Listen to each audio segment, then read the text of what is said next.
He controlled 90% of America's oil, and when the government destroyed his empire to stop him, he became richer.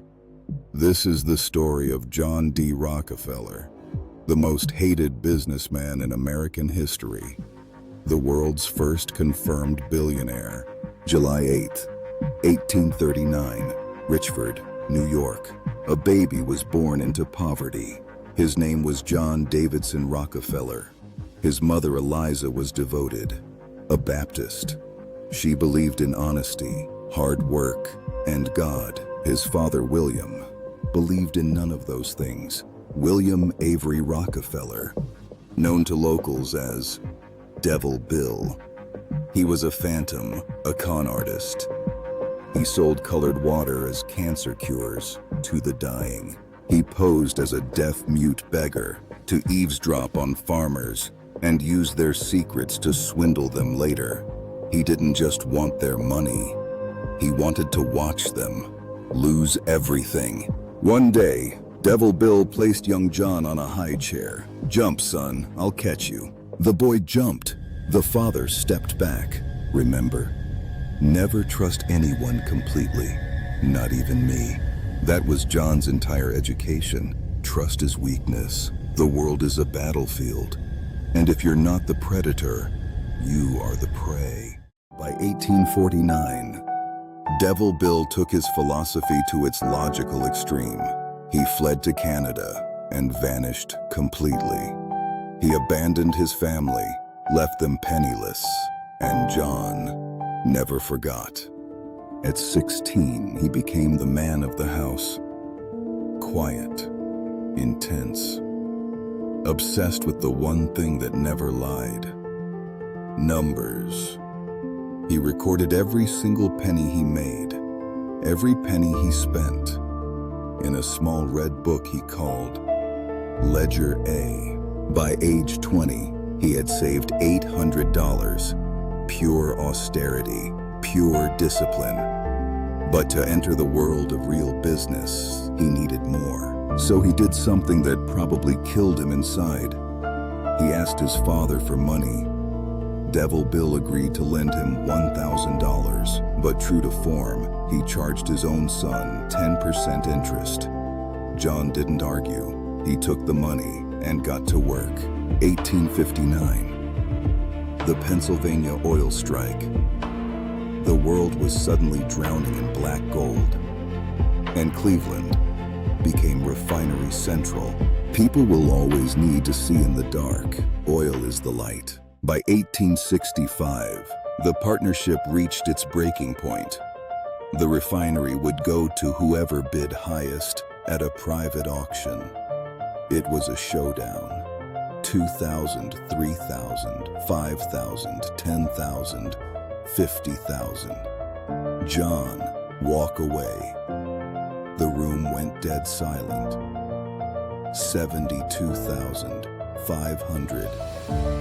I'm done. The business is yours. That was the day that determined my career.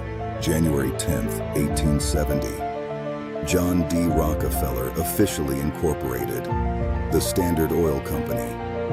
He was building a machine designed to swallow every competitor in its path. Cena 18. But to do it, he didn't look at the oil wells. He looked at the veins of the nation, the railroads. Gentlemen, I can guarantee you 60 carloads of oil every single day, rain or shine. And in exchange, I want a secret partnership. This was the South Improvement Company, a shell company, a cartel.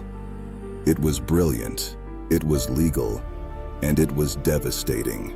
First, the rebate, a massive discount on every barrel Rockefeller shipped. Second, the spy network. The railroads gave John detailed reports on his rivals, where they were shipping, who they were selling to, at what price, and the kill shot, the drawback. Every time a competitor shipped a barrel of oil, the railroad took a portion of their money and handed it directly to Rockefeller.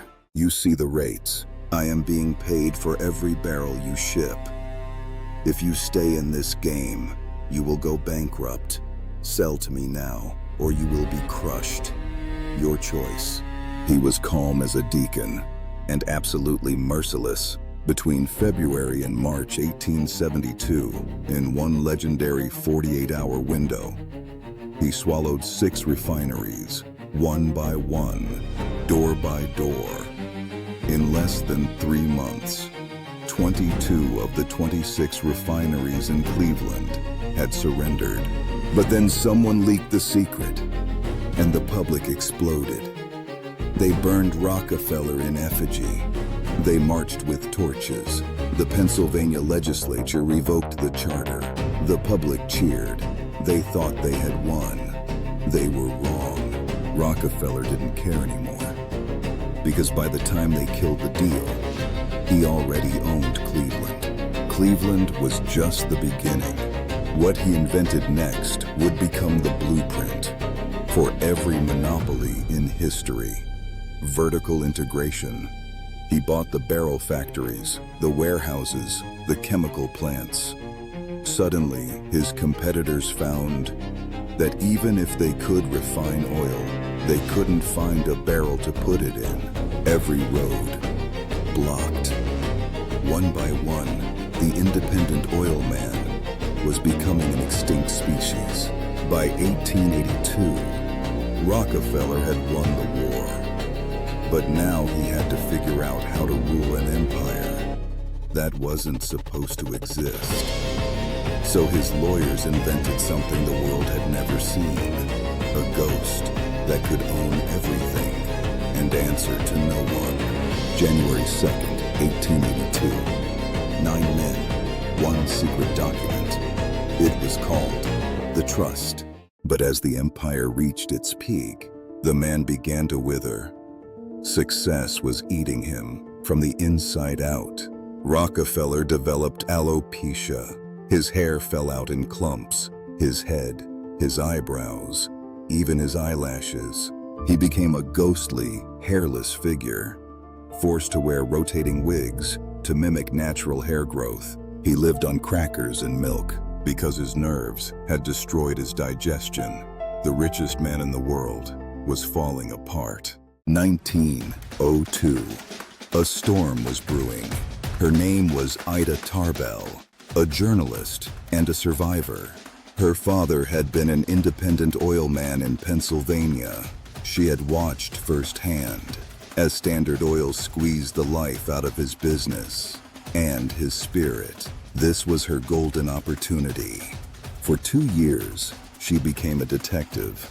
She mapped the rebates, the drawbacks, the spy networks, hunting one thing, proof that the ghost existed. She hunted down former employees, discarded by the machine. She unearthed secret contracts buried in railroad basements. And then, the investigation took a scandalous turn. Devil Bill. The public learned that John was the son of a wanted criminal, a bigamist, living a double life under a fake name. The mask of the deacon was ripped away. Rockefeller was paralyzed. For the first time in his life, he couldn't control the game. He retreated further into his estates as the public's awe turned into pure, unadulterated hatred. Tarbell's book became the most dangerous publication in America. It gave the public a face to hate, and it gave a bold president the ammunition he needed. Theodore Roosevelt launched a scorched earth investigation that wound through the courts for years. The case wound through the courts, year after year, document after document, until the day of reckoning finally arrived. May 15th, 1911, the United States Supreme Court delivered the final blow. Standard Oil, an unreasonable monopoly. The empire must be destroyed.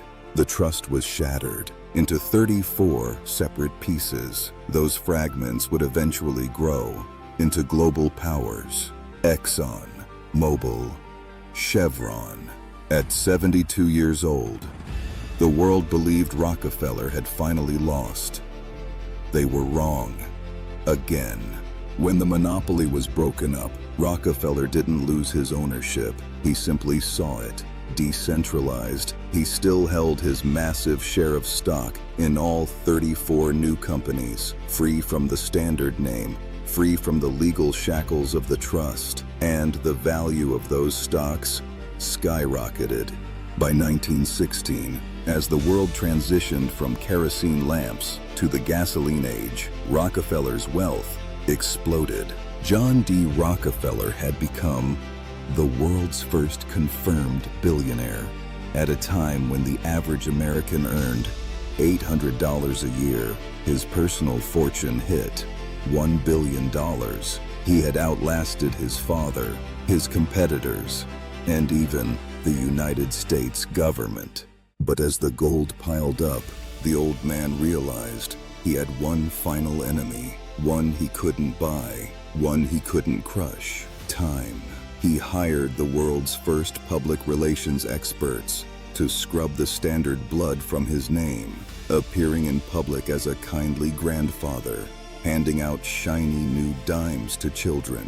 He founded the University of Chicago, the Rockefeller Foundation, funding research that eradicated hookworm and yellow fever.